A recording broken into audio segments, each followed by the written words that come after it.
You're in your car. You're doing one of those. Yeah. Well, yes, I have more flexibility. I work in construction, so it's easier for me to work around things Right, on the right. road than finding Well, time at home with little kids running around. I So, get it. So, tell me a little bit about yourself. I don't know too much. You're living in Texas. yeah. Where? So, San Antonio. Right. Um, so I found out about this little corner because of, well, you were the first person I found out about. Uh-huh. I searched on YouTube for Jordan Peterson and Francis Schaeffer, and Okay. so I saw your talk with Paul, and I had a conversation with Paul a while ago, Rando's conversation. Um, I've been so you know I learned about Francis Schaeffer from my parents. They were Hmm. about your age, kind of both converted in kind of dramatic ways a little bit in the 70s. And Right. uh, my mom had shown my siblings and I the How Should We Then Live video when I was a teenager as part of our homeschooling. Right. And I just kind of, How not how old are you now? 38. Okay. That just Yeah. helps me to figure Yeah. out where you are. Yeah. So, So, so that was just something that was, in the back of my mind, like, oh, yeah, that really, really makes sense of history. And I hadn't really thought about it. And then um, I came across it again a couple years ago, and it really helped me to sort through just some of the crazy stuff that's been going on in our world lately. right. Um, and uh, I'd started listening to Jordan Peterson a little bit. I was getting a little frustrated because I felt like, oh, he's talking to the about these philosophers, and Schaefer dealt with a lot of the people that he was kind of dealing with, and Right. you know it just I that kind of the smart intellectual evangelical Christian kind of thought is Hmm. kind of been missing from Jordan's interactions, I think. So Right.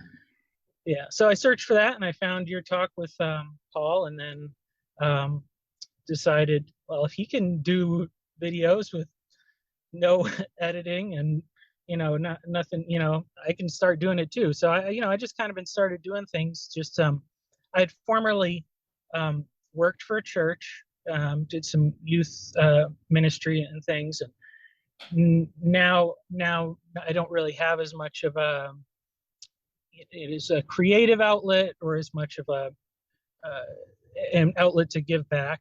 But so I just started doing videos as kind of, well, let's just see this, and Right. I could do whatever I want. So it's just kind of seeing the path that it takes me. So What kind of Christian background did you grow up in? What were they connected to? um, so my parents are pretty much reformed. Uh, Mhm. they and when my dad was actually he became pastor of a congregational church, kind of through a strange series of events. It was a very small church, and the pastor left, and my dad took over just in an interim position. Um, he didn't go to seminary, but he had a master's of education, and he'd been studying the Bible, and very much of the kind of the evangelical mindset that anybody can study the Bible and learn, and so and he was a good teacher. So he did that for an interim thing, but he ended up staying for about 25 years. That's a few Um, years. Yeah. yeah, yeah, um, and actually it was interesting. So when he and my mom were in college, they had a little Christian fellowship group.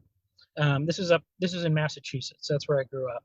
Hmm. And Tim Keller actually came while he was in seminary at Gordon Conwell. Right. He came and helped them set up their little campus group and got them affiliated with uh, I can't remember one of the big groups. I don't remember which one it was, but um, so that was kind of their theological background.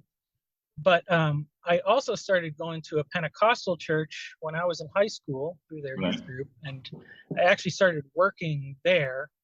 And I worked there for like 10 years or so.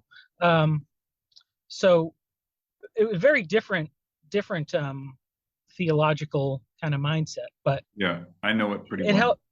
Yeah, but it helped me to see that we're not all so different, which is kind of the fun thing about what I think is going on Hmm. with the internet and YouTube and all that. So um, so yeah, and then moved down to Texas for my whole family basically ended up moving here. So it was a good time for a little life reset. But my wife is actually working. She works full time for a church as a children's pastor, and I'm just paying the bills, Right. which is, but so it gives me a lot of time to listen to interesting things. And after a while, I feel like I just got to say something. So I started making Hmm. videos too. So Well, I'm sorry, some of my videos force you to look. yeah, And so some of them are good for listening.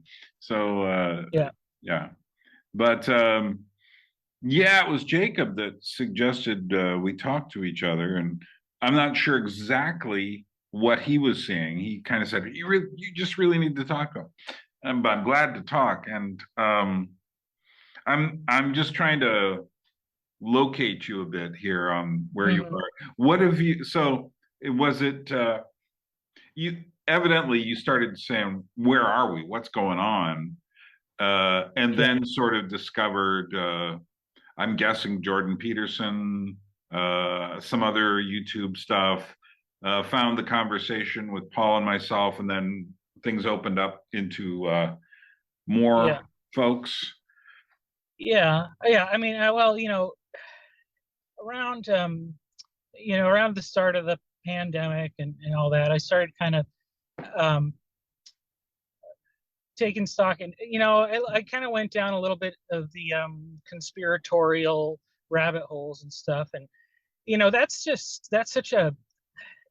that's a pretty useless term, I think, at this point, because the range of things that it can describe, you know, Almost the difference everything. between yeah, between the mainstream media that just wants to pretend that they have all the answers and everything is great and fine and you Right. just need to listen and obey, to the super crazy stuff.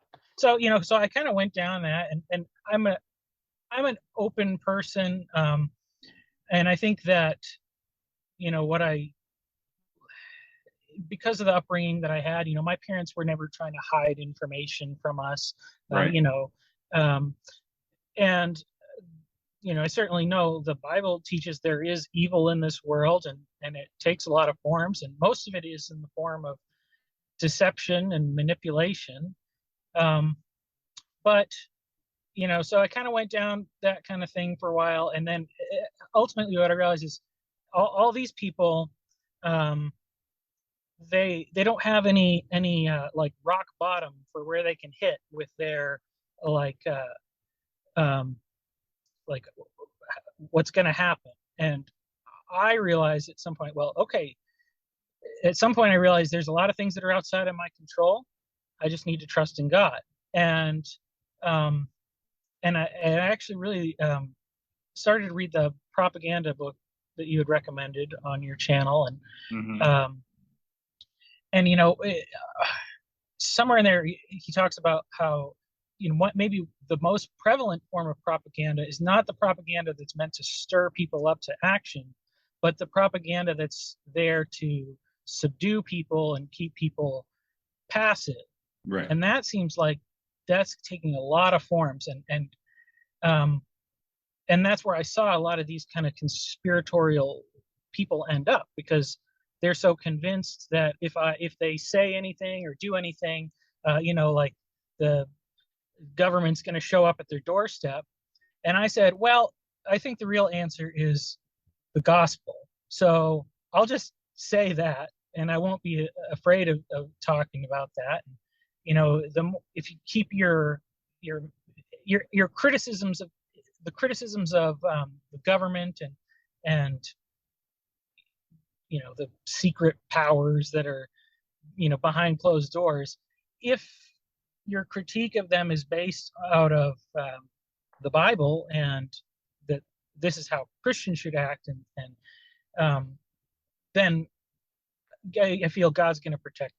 Or whatever consequences I suffer, it's part of His will. So, and that kind of turned things around for me, because I realized,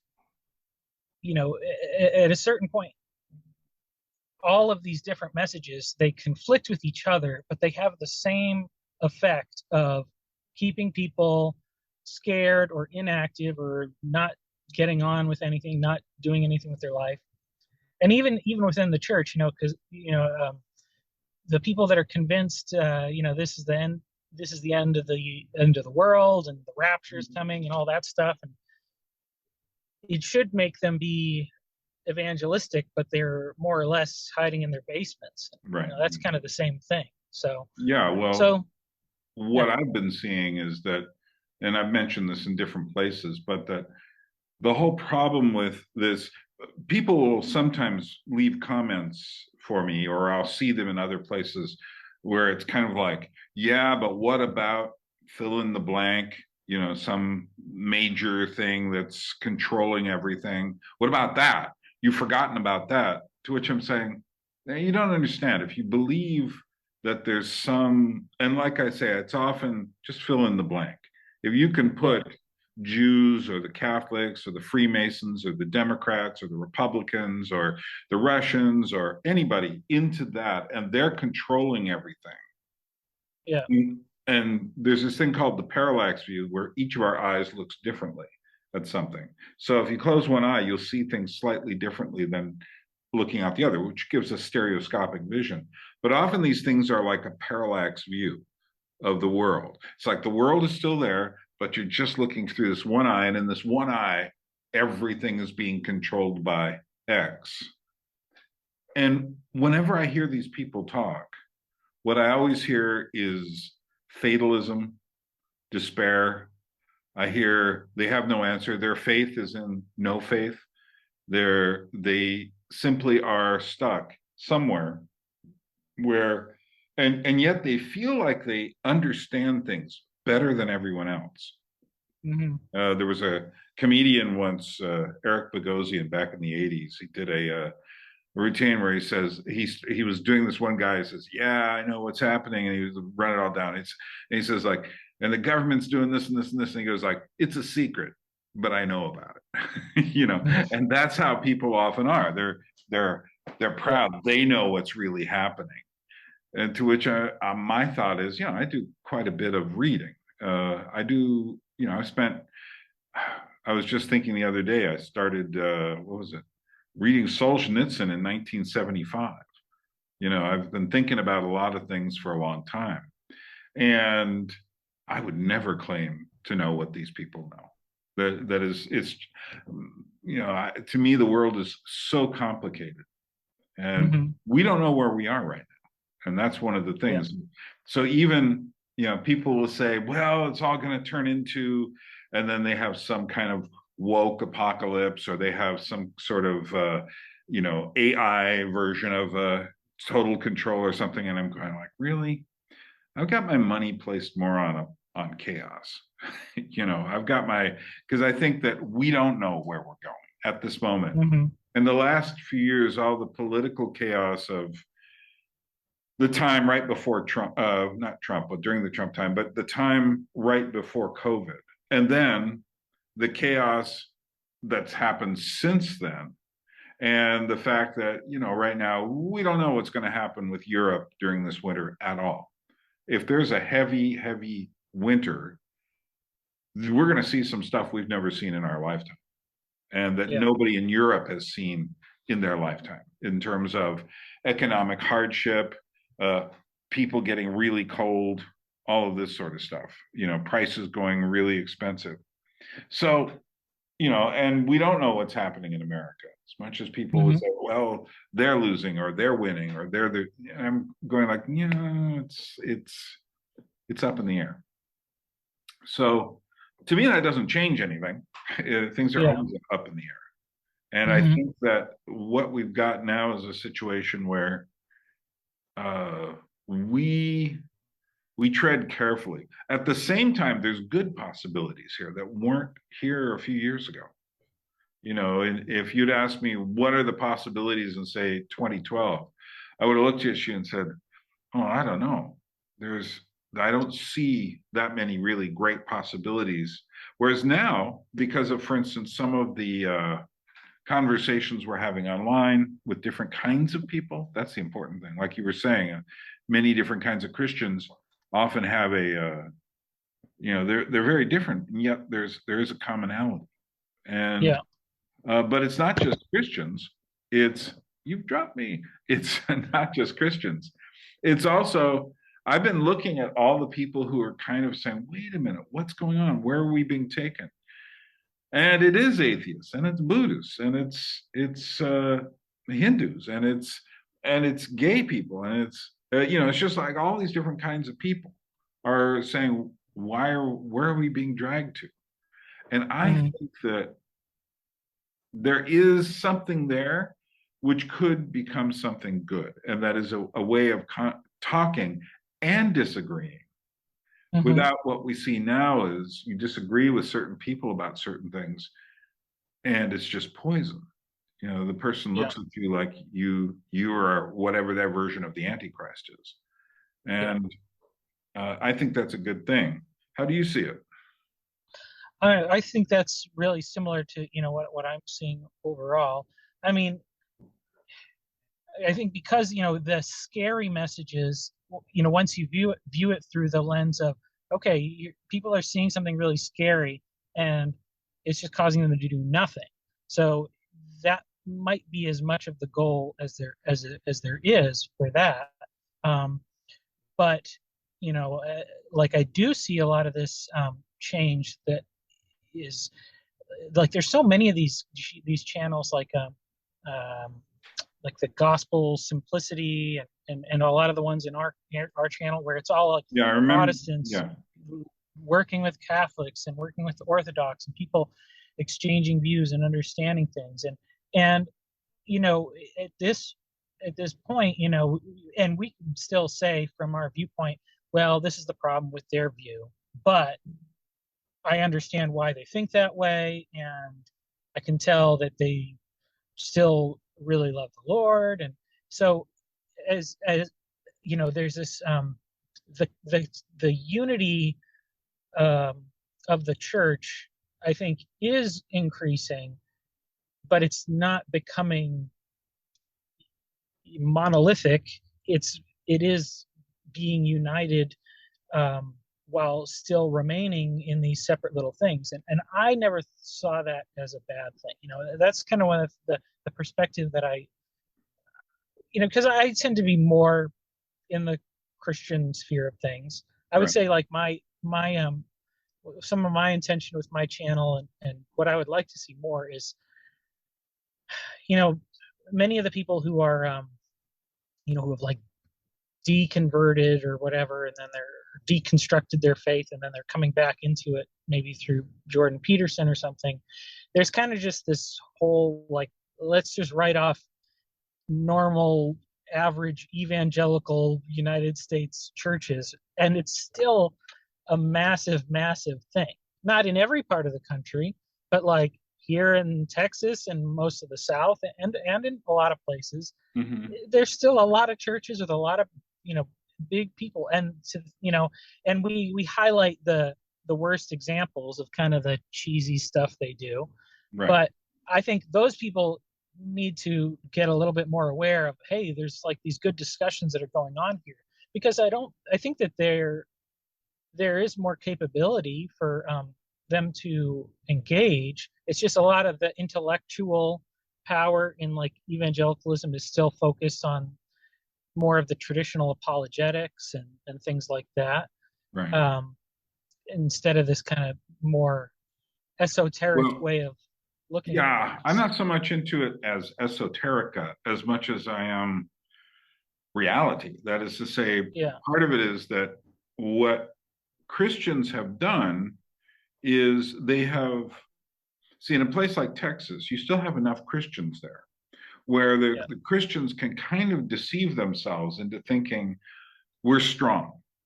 hmm, We're good, our church is growing, whatever, these kinds of metrics. But what they don't understand, it's like a few years ago, people were saying, it's just a few of those crazy people in universities who are, girls yeah, who are dyeing their hair blue and people who want, what's this whole gender fluid thing? And no one was talking much about it.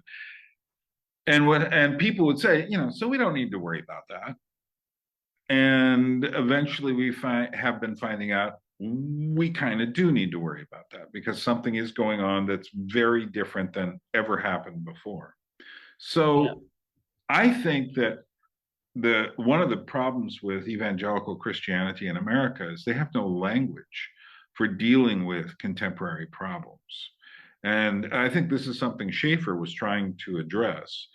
And hmm, he wasn't completely successful at it because I think at the end he was pulled by his son towards communicating through video. And like the first documentary, I think is very good. The next one, I can see propaganda elements, which were coming straight from his son. And there were a couple of other videos that came out, and it wasn't to me they were better the funkier they were because yeah, there's something human in just doing this. And if it was a production, not that you can't have a nice conversation in a room with good lighting and good cameras, but nevertheless, what tells me this is happening on reality on some level is that, when it comes to presentation, we're not making ourselves look particularly good. We're not hmm, trying to be, you're sitting in a car and I'm sitting in a room. It's not a bad room, but it's not my camera isn't very good. It's like your camera's better yeah, than mine. Your camera's better than mine. But it's just it seems real to me. And I think we're developing a language, and it's a language that always has to change as the situation changes. But what I've seen is that, for instance, Christians will often talk about evangelizing. I grew up and they were always talking about evangelizing Africa, evangelizing South America, evangelizing some island in the South Pacific, these kinds of things.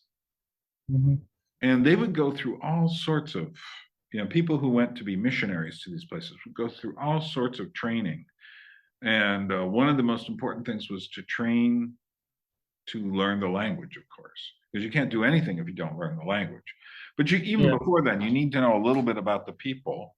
If I go yeah, into a tribe in the middle of the Amazon, are they going to shoot me full of poison darts before I can speak? And the point is, with many of these tribes, for instance, and this has been something in Christianity for at least 150 years. They realized, okay, we can't go in there as the outsider. We have to come in and spend time with them. It's not a top-down message. First, you have to learn the language, but then that you may learn the language, but there are cultures in this world where if you just say Jesus died for your sins, they don't know what you're talking about. It doesn't hmm, connect just because not only do you not know you have to learn the language. Once you learn the language, then you have to learn their mythology. yeah, You have to learn what motivates them.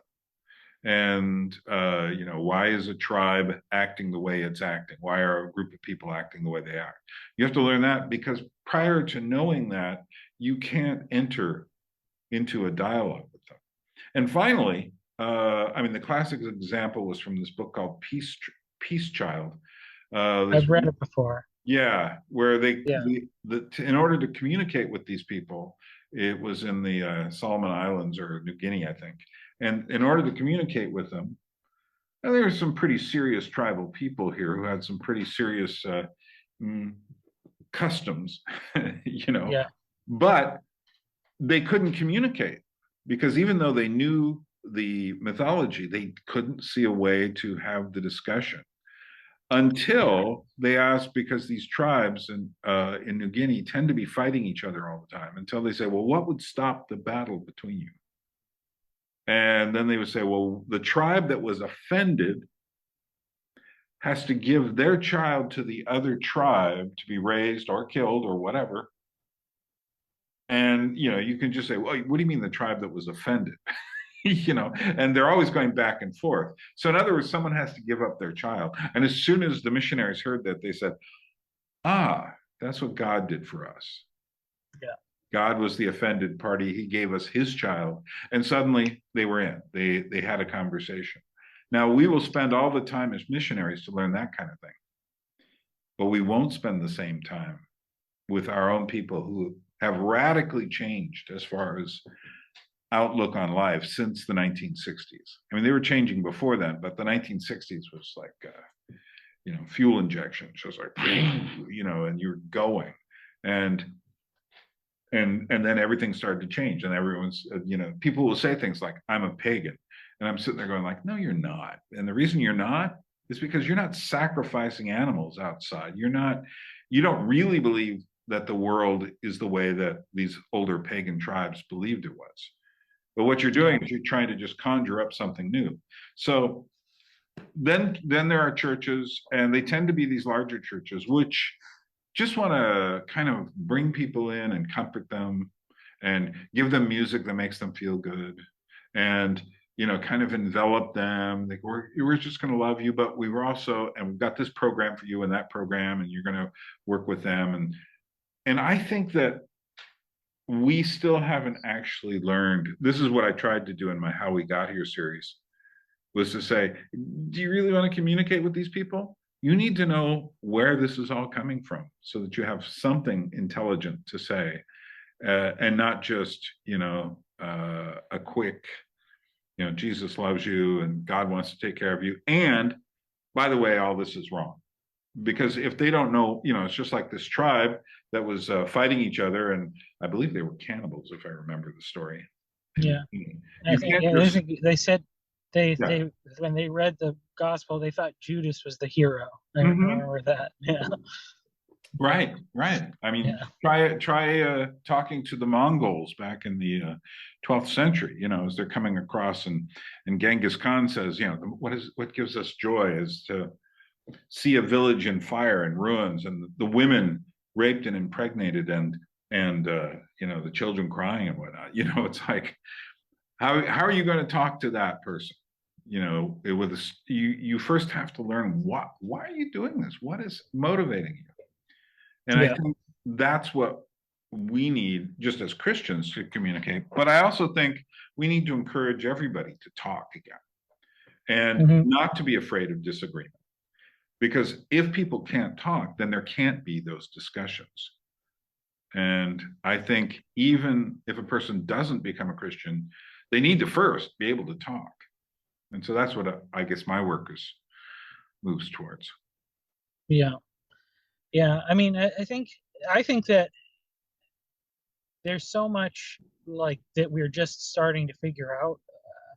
Um, you know, there's like one thing that kind of made me excited when I listened to Jordan Peterson's biblical series is that, and this is like the most kind of Protestant way of thinking about things or whatever. But he's approaching it. He's already an expert in one area of psychology, so he knows how to discover truth through what he knows about psychology.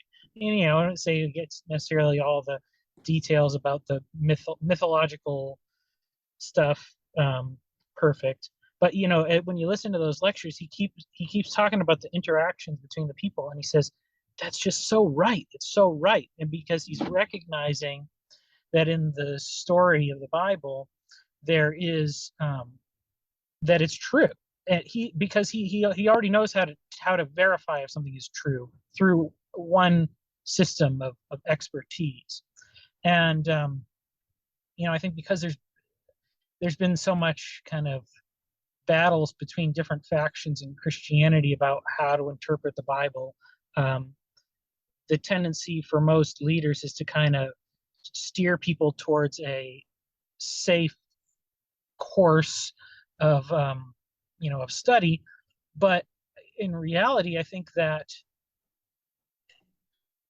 yeah, sure, there will be lots of bad interpretations, but the more people approach it that way, there is still like more things to be discovered. We don't know, and the more that we learn about the world and we see what God's revealed through history and through the scripture, the more we can read into it. That's the thing people always say is bad, like what do you call it, concordance, trying to um, fit modern things or what that we know. But we have to assume, at least as far as like the people interacting in those stories and the things that were told, they were still real people and they interacted in real ways. So if we know more about what motivates human behavior, and even when we learn more about like how the brain works and these things, like if it's true, if these stories are true, then those new discoveries will verify that, or it will it's not going to contradict. And so I think that it's hard for people, like this is the problem I see, is that churches will not get up there and say here's a really new novel way to interpret the Bible. But that new novel way could bring people into the church, or it could reach people that you're never going to reach in the traditional means. So um I think that It's having the language to be able to communicate with them, and also to realize that if yeah, you say certain things which to you sound absolutely standard, you might set them off because, and I often think it's because we're working on propagandas in our head. And if I say if I just go abortion, someone will just go, yeah, if I say, LGBT, a person, they'll immediately yeah, have stuff that these little words will explode in their brain and start yeah, making them act a certain way. So language. I was just thinking, Paul is making an attempt to find new language. I don't know if all the Vervaeke concepts and such that he does use communicate outside of this conversation we've been having. That is to say, I couldn't walk up to someone and say relevance realization and have them get it. They would just hear it as like, yeah, I realize that things are relevant or whatever. They wouldn't hear the kinds of things we might hear in those conversations. It's the same with Jonathan Pageau's symbolic language. I think one of the things that we have to do, and I learned this with Francis Schaeffer, one of the things I noticed when I was at L'Abri the first time in 1978, 79, was that there were certain people who would come there who would learn all the language. So Francis Schaeffer would talk about the upstairs and the downstairs, or he would talk about true truth to distinguish it from whatever your personal truth was, which wasn't a phrase at the time, but it was going to be. And he had all these other phrases. And I remember people who would use these words. And then I said to myself, I can't use these words to discuss this stuff with anyone outside of L'Abri, mm-hmm, hasn't read Francis Schaeffer's books. So I learned at that time how important it was to be able to put words from someone else into your own language, to find the way, for instance, to understand the concepts well enough that you could turn and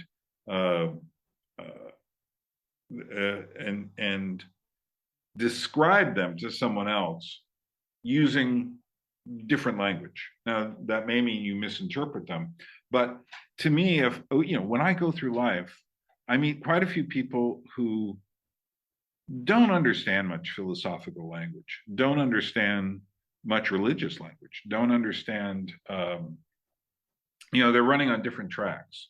So maybe their whole thing is all the media they've been consuming. So they're, one minute they're talking about Game of Thrones, the next minute they're talking about Star Wars, or they're talking about video games. And there are all these languages for talking about these things. Now, It Yeah. depends on who your friends are. My feeling is if I have a friend who's becoming a good friend and they are involved in this world, I should know a little bit about it so I can talk to them.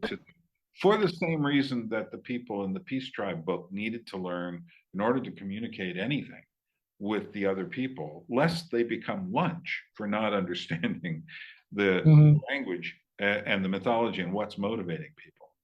David Rockefeller made this mistake when he went to Papua New Guinea to the Dani tribe, and they were hardcore cannibals. And he was coming there, Rockefeller had tons of money. And what he was doing was sending home what are called mortuary poles, these elaborately carved poles out of a certain tree. I think I'm in the mangrove swamps. And they started making a special pole for him. And what they didn't realize, mortuary means death. What he didn't realize was they were making that pole to kill him. And he was just coming there as a representative of, like, the Metropolitan Museum or something like that. What he didn't realize is he'd stepped into the middle of a blood feud that they had had with the Dutch who owned that part of the island at the time in the early 60s. Hmm. And they looked at him, saw that he was a white guy, and said, okay, well, if we get him, we'll be even again with our vendettas and our revenge cycle. So they said, Yeah. we'll start making this. So he didn't understand that at all. And eventually, no one knows what happened, but we're pretty sure that he got killed and eaten as part of the revenge cycle. So it's important, for instance, how do you communicate with someone like, the Portland Antifa people who just seem completely irrational and will scream at people or throw rocks at people and such? That is a difficult challenge. And I don't know the answer to that because that is so extreme. Nevertheless, they are human beings. They Yeah. are people that God made. How do we talk? I mean, just literally, how do we talk? So you have to find a way. If I was living there, I would say, and if I came in contact with these people, I would say, okay, what are they actually talking about? Like, and obviously, I'm not going to join them for their protests because those things get violent, and that's not the point. The point is not to agree with them. The point is to just have human conversation. And I think that's Yeah. what the church needs to understand. But it's also what we need to encourage people who aren't Christians at all to understand as well. That they need to understand that we're coming from something, you know. Yeah. The one thing I do remember from, I can't remember if it's from the videos or from the book or whatever, but Schaefer talked about, you know, that like the rejection of antithesis, it sounds good to like the existential philosophy types and stuff, and I think you can apply the same thing to the postmodern way of going. But there's just, you can't escape it like within your head even, or there's just some things that you have to approach some aspects of life the same way that everybody else does. um you know if you don't, you can't like drive a car in a postmodern fashion without killing yourself, Right. so I think that, I mean, yeah, it's probably hard during the middle of the riots. May not be the best time to reach him, but when all those people go home, they still have to do a whole lot of normal things that everybody else does. And um you know so there has to be room for connection. um and I do think that, I don't know, I the creating of new vocabulary and new languages is kind of tricky. I mean, is my experience from being a youth pastor, I always work more just in metaphors, simple metaphors, Mhm. and Mhm. and I think this, that's a lot of how Jesus did with his parables too. Is that you know even the most mundane things of life can correlate to truths about reality, um, that can be meaningful. So, it may be harder to find that specific kind of gospel connection, like with the peace child thing. But there's got to be some sort of a starting point. Um, and so I try to do that a little bit. I try to kind of dumb down some of this stuff because I just feel like pretentious if I start using Yeah, but all the words. you don't need to dumb it down. But what you need to Well, do is to find a way to talk, which then inspires them to learn more. That's yeah, what Jordan Peterson was so good at doing. right, Is right. that Yeah, dumbing down is not really the right right? But term. I understand why you Yeah, said that, to make yeah, it, to yeah. simplify. But the problem is we live in a society where things have been dumbed down to death. And I'm just finishing up a video on old fairy tales, and it's basically the concept is that old fairy tales were not cute ever, and the reason I'm pointing that out is because a lot of people have the Disney idea of a fairy tale in their head, or in the Christian circles, the Veggie Tale idea of the gospel. In other words, they have these weird, cute, strange little things telling you something. And there's something radically wrong with that. And especially if you compare it to these old fairy tales, they're dark. They're teaching Hmm. lessons too. They're preparing you for a world which is morally complex.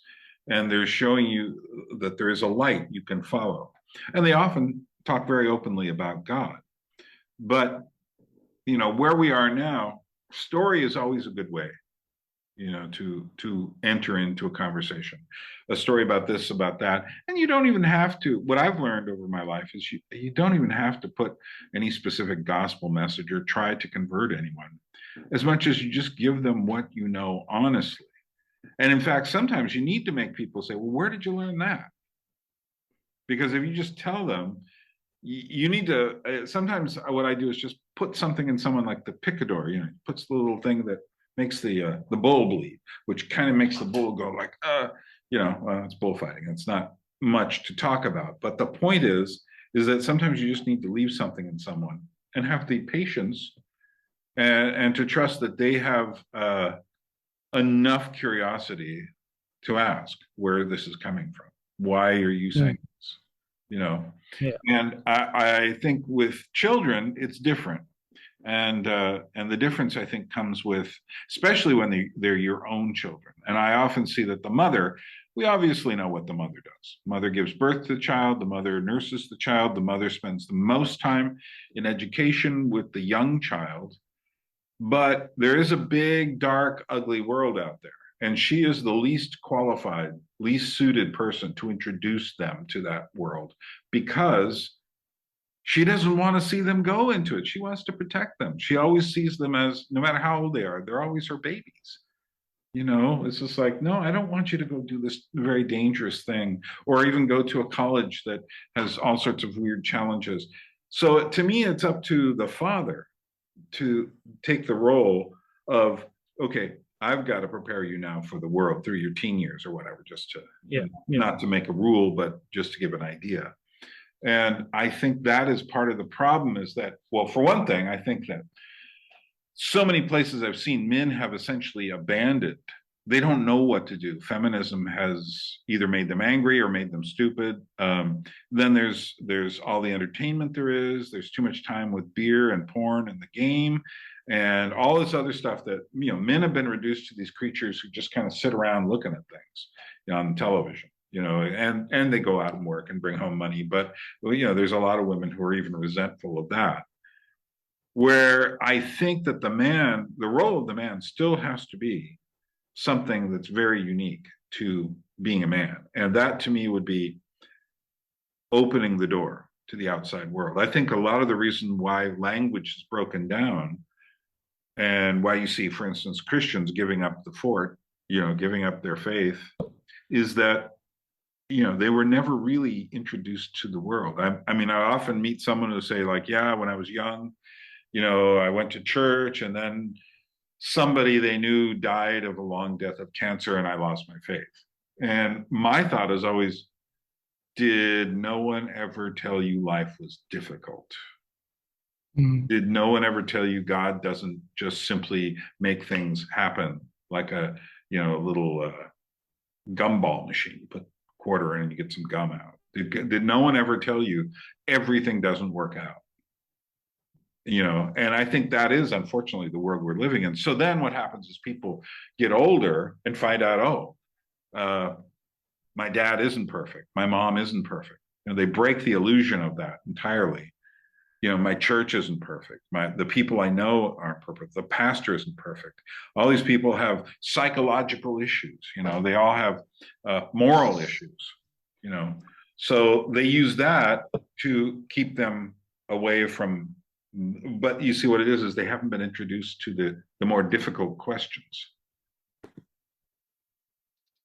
Yeah, I mean, that's something I've become very aware of, since becoming a father, that I feel is the biggest responsibility for sure, is that I cannot just give my children whatever they want, nor can I always protect them from everything, but I have to be the one to introduce them to challenge, difficulty, consequences, so that they can start to grow strong and be able to handle things when I'm not there for them.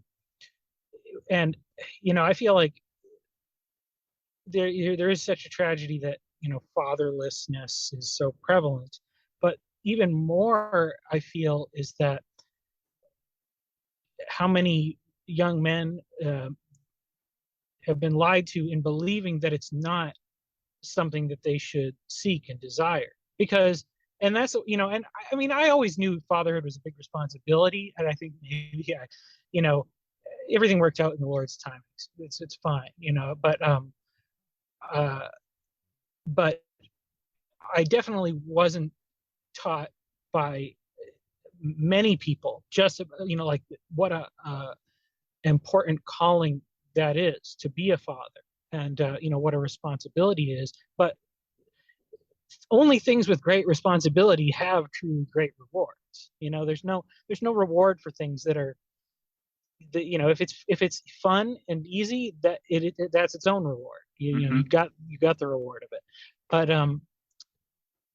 it's very important.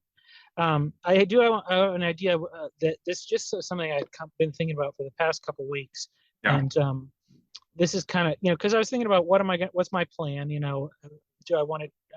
I kind of decided I didn't think I wanted to go and work for a church again necessarily. Just kind of I like being able to just volunteer and not have the mixing employment with ministry.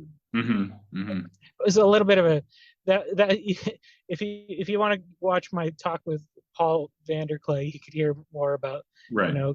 How I got at that point. But I was thinking I do feel called to do things, and the YouTube thing's maybe a little bit part of it, but I had an idea for something that I want to try to make happen in the real world.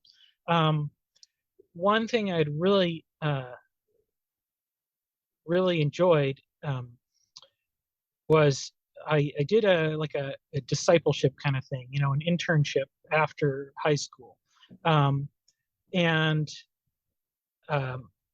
they had a pretty good model, with trying to get the older students to directly, they would assign people, so you had a certain amount of time to kind of mentor and pour into them, but it was all just based out of a mega church, and nobody ended up with much useful vocational skills or life skills at the end of it.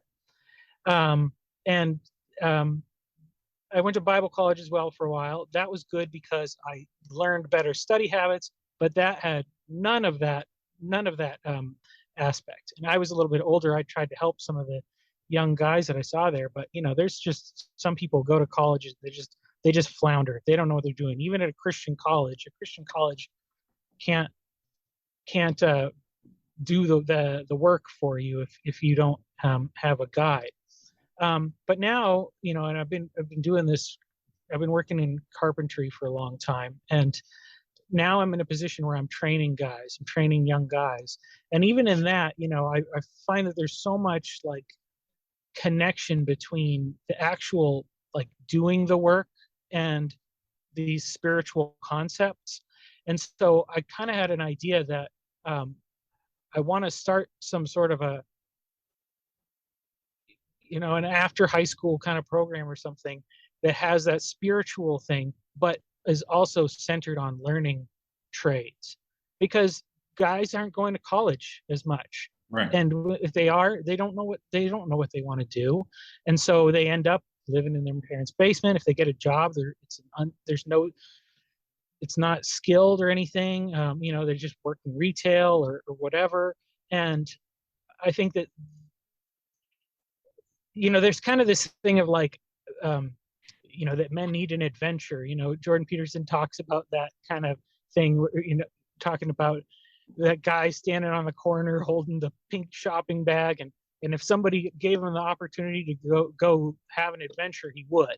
Well, I think that it's a little bit more mundane, but the skill of like learning how to work with your hands and build actual things it's kind of necessary, and I think that part of the spiritual strength that people had long ago is that they had to do all that stuff, and they would, maybe they would think of that stuff maybe not as inherently spiritual, but I think that it is.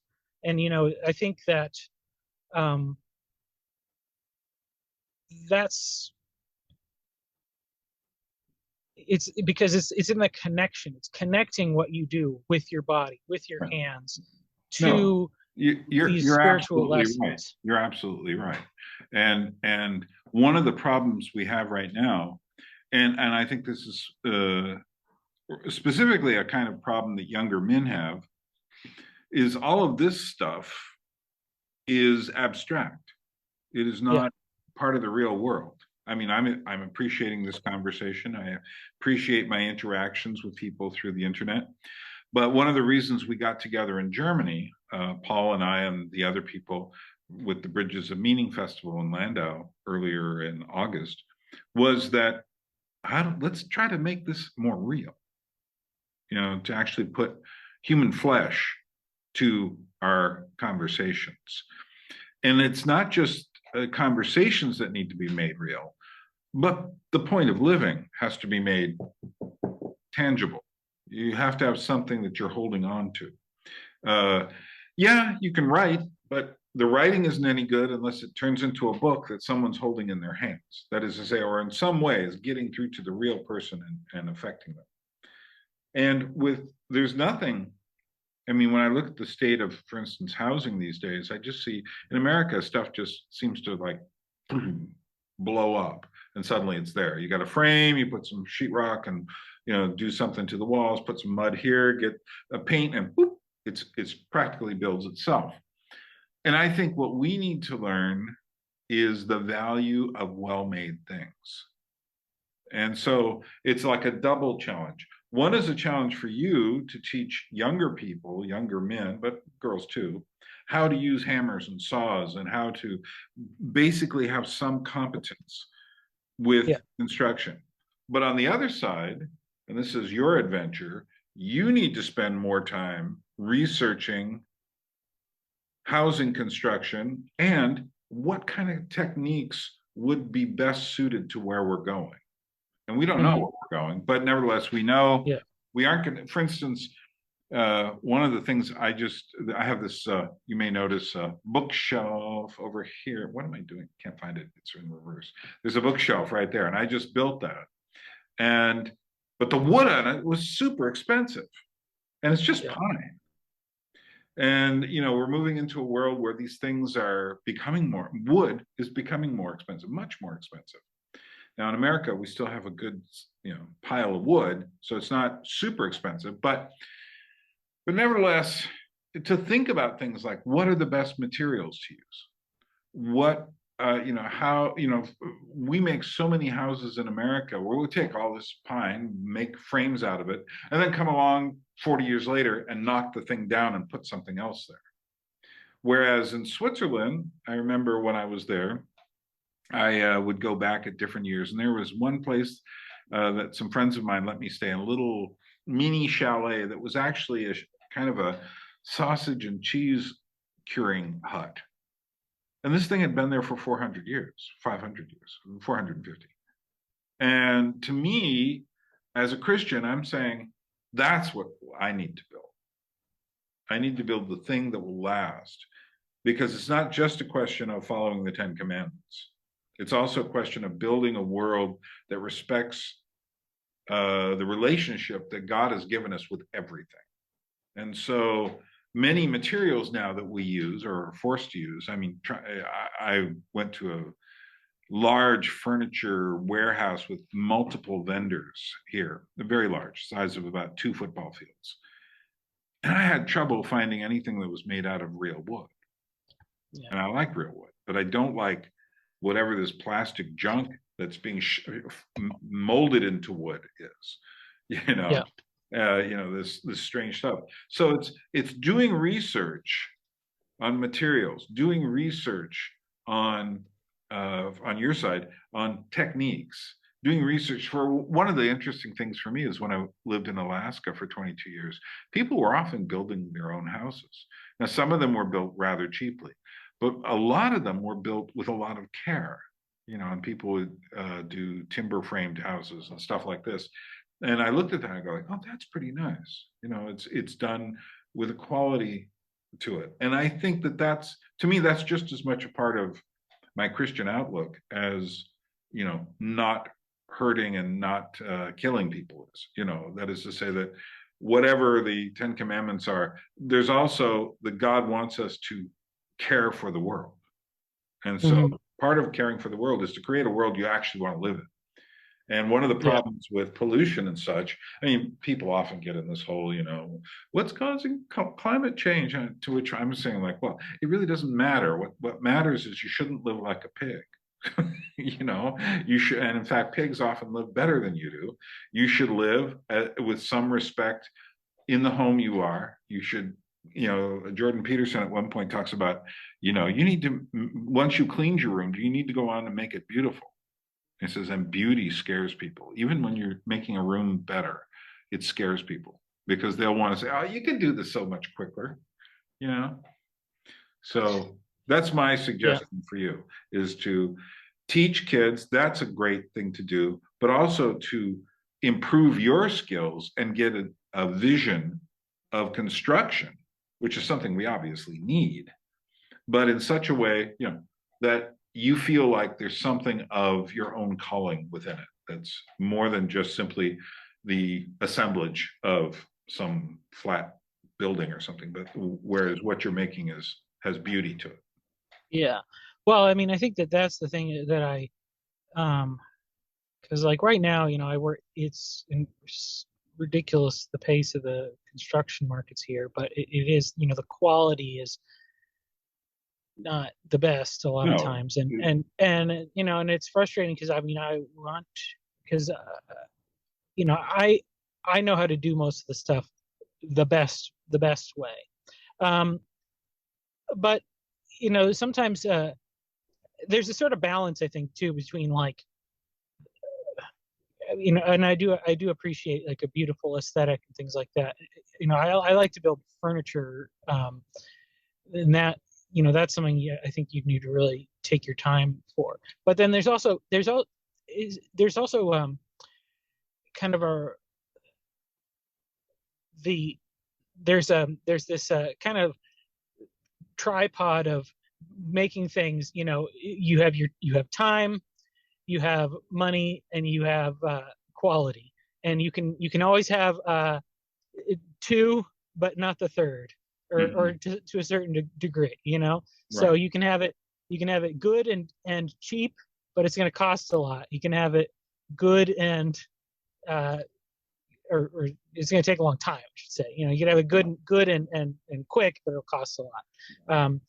Or you can have it quick and fast, but it's not going to be good. So, right. And I understand your situation in San Antonio. It's one of the fastest growing cities in America. And you have all these people coming to Texas because they're trying to get out of places like California. So naturally, you have to do that, and you have to support your family, and there's a lot of work. And Oh I yeah. guess what I'm talking about is something to shoot for down the road, something to help you with that triangle. Yes. Well, I mean, I'd say though, I mean, this is another kind of thing that I talked to somebody about this a little bit. Part of my thinking in this model was it's not an accident that Jesus is a carpenter and that his disciples are fishermen and other um, they're not the academic elite. And then even Paul, who is an academic, he's a tent maker. And the thing that I thought was really interesting about being a tent maker is that a tent is a temporary structure that it has that essence of we have to do something to take care of the now because we need a roof over our head, but this isn't the final thing, and Right. it's looking forward to something better. And so Right. that's I think that's the kind of the balance of that, because there's a wisdom in knowing like you could always do the best most amazing job on everything, but that's kind of a waste of time for a lot of stuff. If it can be. So it's knowing what the best amount of time to spend on things is. Hmm. Hmm. I just lost your sound. Sorry. Oh, sorry, it was I back. I hear you. Okay. Yeah. Yeah, So well, it's a difficulty. For instance, here in Tbilisi, they're building straight up. It's all cement, yeah. a cement and then some kind of cinder block that they build the stages, then they put cinder blocks, then they put some sort of mud on the outside, and maybe if they get lucky, they'll put something. But you look at the newer buildings being built, and they're just being built quickly so that people make money, Hmm. and they're not being made well. Now, of course, Yeah. one of the problems in this area is they occasionally get big earthquakes, and those buildings aren't going to do anything. So it's a question, oops, it's a question of, you know, like I say, I think we have to shoot for the best we can do. Yeah. And now, obviously there are priorities. So feeding your family is a priority. You know, doing the work that's there is a priority.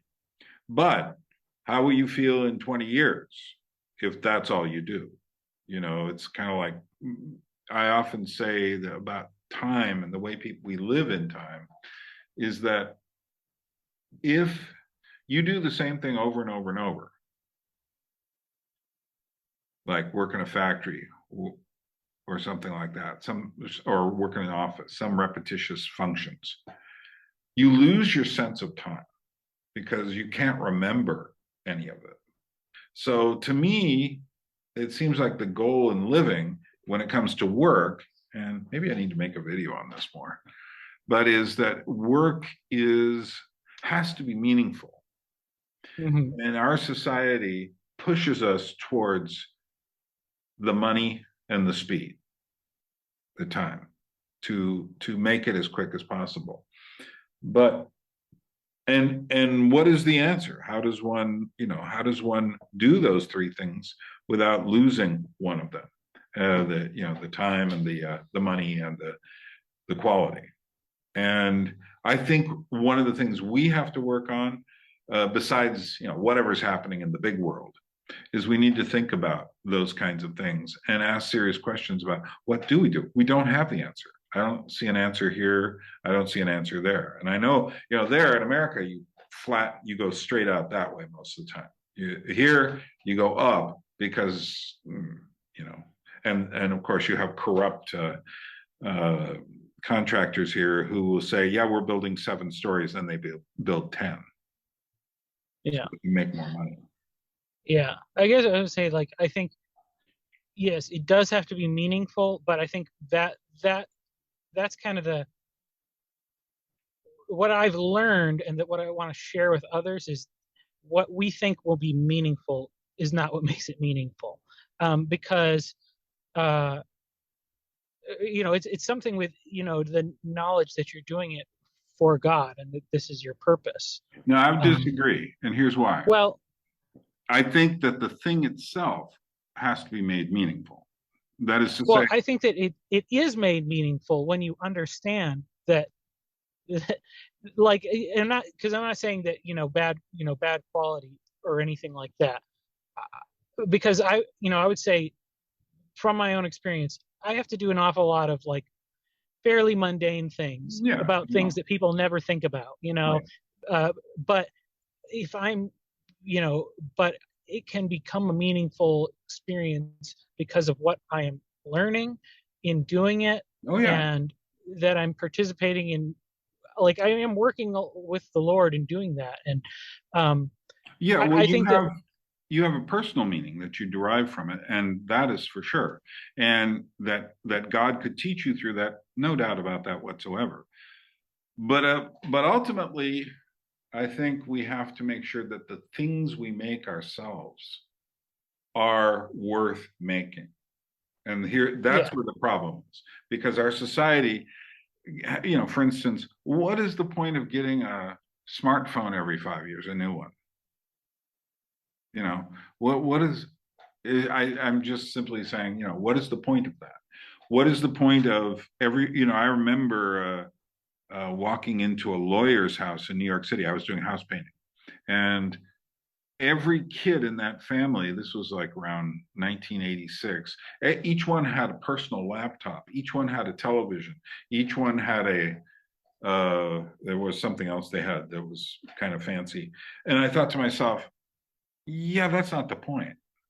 you know but also having these things, they're impersonal things. And if we are to take care of things in the world, we have to understand the difference between an impersonal thing and a personal thing. Or as this guy Christopher Alexander talks about, he's an architect, very interesting guy from a Catholic background. He says we have to make living architecture and living spaces for that architecture. And what we've done in architecture is created dead spaces. So if you go to the center of any town, USA, any big city, you're going to find a lot of dead buildings that are made out of glass and steel. And while somebody had to work on those and make money, and I don't begrudge that at all, somebody else should really take the time to figure out how to do this better, because we are killing ourselves in terms of our own approach to life by building a world that's just screens, that's just dead building space, that's just places for highways. And we need, in order to, people talk about, yeah, we need the ecology and stuff. I said, you know what, if you don't know how to even take care of a house, if you don't know how to take care of your backyard garden, you're not going to really care for the environment. You're just going to do a lot of virtue signaling, and nothing will be accomplished except maybe some social contagion hysteria, which is what I think we're going to be facing on this kind of stuff. Whereas meanwhile, I think God gave us the world to improve and to make as good as possible. So my recommendation is simply uh, yeah, you are where you are, but where are you going? And how do you make yeah. it more meaningful for you?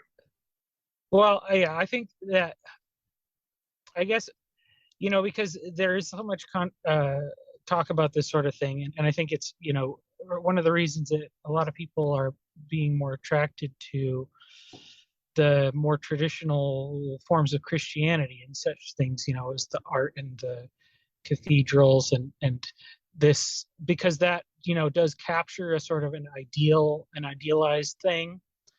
But I think that, you know the problem is that the belief that building a cathedral is meaningful keeps a lot of people from building something lesser. And there's kind of like, I think, a positive feedback cycle where in your doing things helps you learn about the Lord, understand his role, how you fit into it, what your purpose is for his plans, and then that will improve the work, and then that'll improve your understanding of your place in the world, and it grows. So I mean, that's why, Yeah. because I'm more concerned about people than things. At the end of the day, I think that, No, you're right.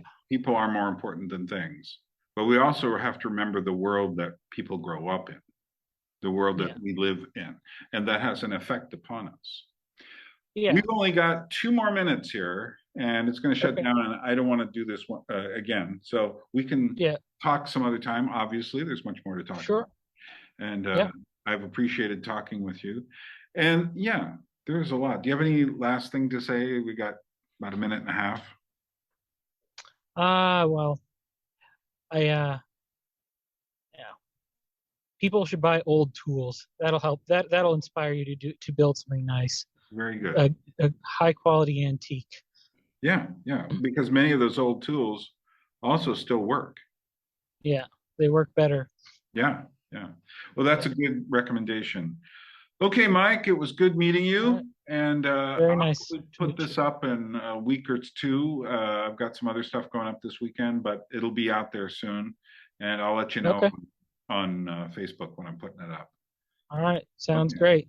Take Very nice to care. talk Have with a you. good You day out too. there in Texas. And I'll have a All good right. night here. All See right. ya.